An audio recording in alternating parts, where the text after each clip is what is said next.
It's October, and that means that Halloween is right around the corner. This month, we'll be reviewing 4 horrorcore hip-hop albums. Now, for those not familiar with this subgenre of hip-hop, it's a style that consists of dark lyrics and imagery, set to equally dark and sinister-sounding instrumentals, and can be summed up as horror films in auditory form. Pioneered by artists like Brother Lynch Hung, Bone Thugs and Harmony, Twisted, Doomsday Productions, Tech Nine, and Esham, the latter whom we'll be discussing today. Now, I'm somewhat of an Esham fan. I like his earlier material, but that pretty much ends with this album here we're about to review, Closed Casket. This to me is Esham at his best, and it's a shame that he decided to take his music in a different direction after this album, but it seems that was always his intention upon its inception. So join me as we take a deep dive into Esham's 1994 classic, Closed Casket. The first track is called The Eulogy.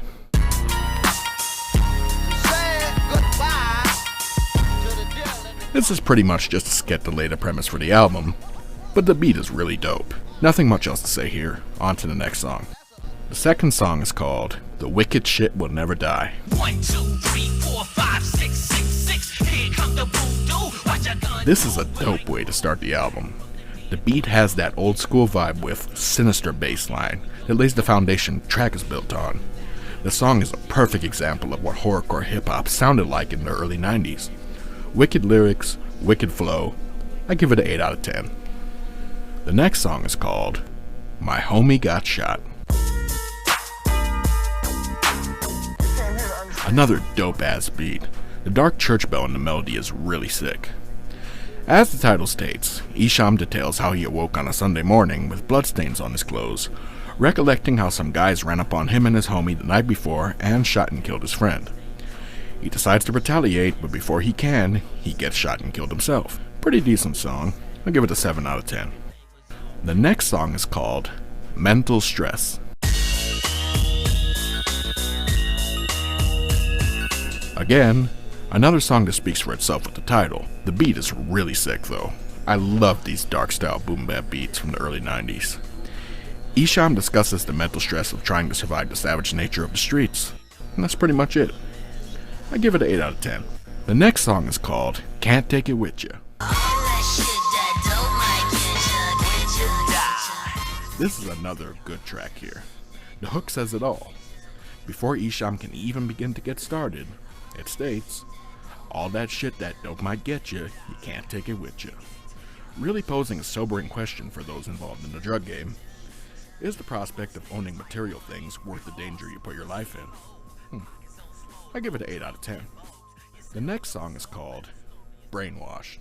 I'm getting brainwashed like every. This song is an average track. The hook is catchy as hell, and will definitely get stuck in your head. The beat isn't the best one so far, but it definitely will have your head nodding. I give it a 6 out of 10. The next song is called Drive You to Suicide.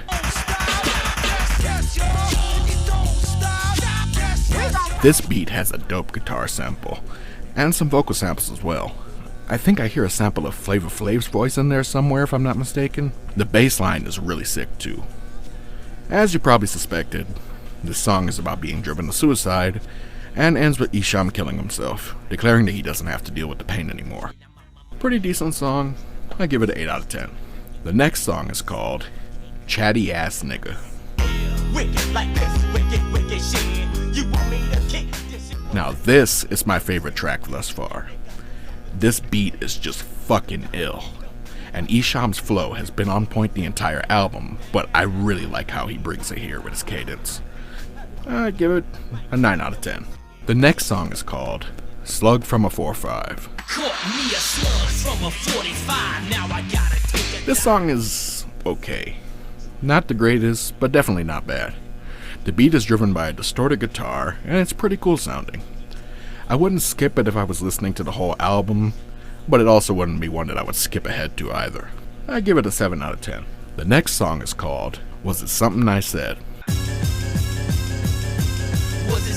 This track is really good.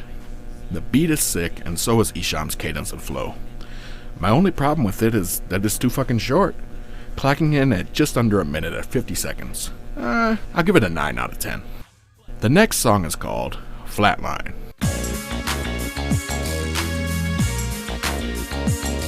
My next favorite track on the album. This sounds like a beat that would be perfect for early Andre Nicotina or even Brother Lynch Hung. The bass is so funky you could just feel it in your vein. I give it a 9 out of 10 as well. The next song is called Don't Owe You Shit.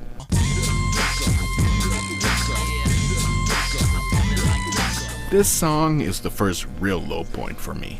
Esham's flow is alright, but I'm not feeling the beat at all, and this would be an automatic skip for me on listening to the album. I give it a 1 out of 10. The next song is called Therapy. This motherfucking dead boy up in this bitch. This one is just okay as well. I really like the bass line and Esham's flow on this, but the beat overall is just decent. And I don't care too much for the vocal part on the hook, the female vocal part. But it's not a terrible song. I give it a 6 out of 10. The next song is called Make Me Wanna Holla.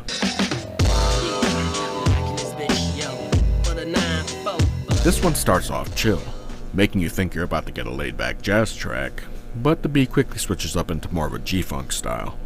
It's still a sick beat though. Esham kills this one, and overall it's a smooth track to ride out to. I give it an 8 out of 10. The next song is called Would You Die For Me?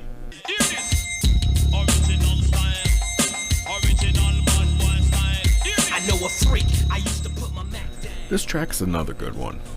It's a slower dark track with chimes prevalent throughout the melody, and Esham talks about how he needs a partner to ride or die for him, and not someone who dips out when shit gets hard. I give this one a 9 out of 10. The next song is called $2 Hoe. I know this bitch you like to suck on dick. I call the hoe magic. She's a Now this one's another weak track in my opinion. I don't care much for the beat or Esham's flow on this one. Feels like a filler track to me. I give it a 1 out of 10. The next song is called 24/7. Yeah, I gotta let these niggas know once again. Now this was the very first Esham song I ever heard. It's my favorite song from not just this album, but his entire catalog. It's actually the reason I bought this CD from my record store back in 2008. The flow, delivery, and cadence are on fucking point here, and the beat just sounds like something worthy of Dr. Dre. I give this a full 10 out of 10. The next song is called Diggin' on the Down Low. Yeah, I'ma just do this one. Another really strong track following the previous one. The flow is smooth on this one. The hook is catchy, and the beat sounds like something Sally Cell would have jumped on back in the day. Smooth as fuck. I give this one another 10 out of 10. The next song is called Premature Ejaculation.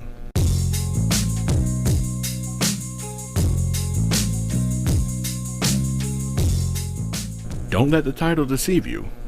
This song doesn't really have to do with anything of the sexual nature. Instead, we hear Esham describing how he sees himself as nothing but a waste of life, thus the title. The beat for this is sick as well. I can hear both early Snoop and Ice Cube on this, and for some reason I can kind of hear Outkast on it too. I give this one an 8 out of 10. We're down to the final 2 songs of the album. The next one's called I'll Be Glad When You Dead. The gun control, sell my soul, got the symptoms of insanity, I'm slipping, oh no. Another dark G-funk beat. Esham's flow is on point as far as the verses. However, he pretty much ruins the song with his hook, repeating the song title over and over. It gets really annoying really fast, and feels half-assed, and brings down the overall quality of the song for me. So, I give this one a 4 out of 10. And the final song, number 21, the end of the album, is called Closed Casket.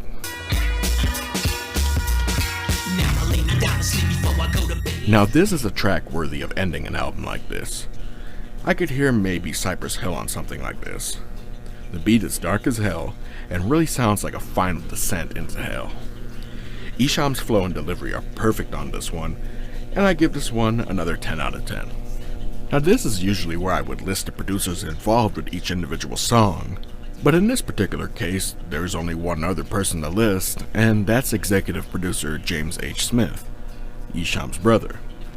Besides that, all of the production, mixing, and mastering were done by Esham himself. So, bravo. Overall, this is a pretty damn good album. Esham's often overlooked for what he did for horrorcore and for Detroit hip-hop in general, as he's often overshadowed by the likes of Eminem and D12. His music isn't for everyone, and I'll admit that although I'm a fan of some of his earlier work, the production on those first 3 albums are rather rough. There's no getting around that. But Closed Casket for me was a display of his true potential. His flow, delivery, and cadence were on point here for the most part, and the audio quality was much cleaner, as was the production, which had crafted melodies instead of loop samples from Black Sabbath and other metal bands like the earlier 3 albums. Overall, I say this album is at least worth a one-time listen. It's not super high up on my list of elite albums by any means, but I think it's still a classic nonetheless. I give it a full 8 out of 10. I'd like to take this time to thank my editor for all his hard work. I wouldn't be able to do this without you. And also to thank you all for lending me your time. I sincerely appreciate it. I hope you all enjoyed this review, as October is just beginning, and next week we'll be reviewing not just another ordinary horrorcore album, but also one of my top 10 favorite hip-hop albums in general. Join me next week as we review Doomsday Productions' The Plague. Until then, stay safe everyone, and take care.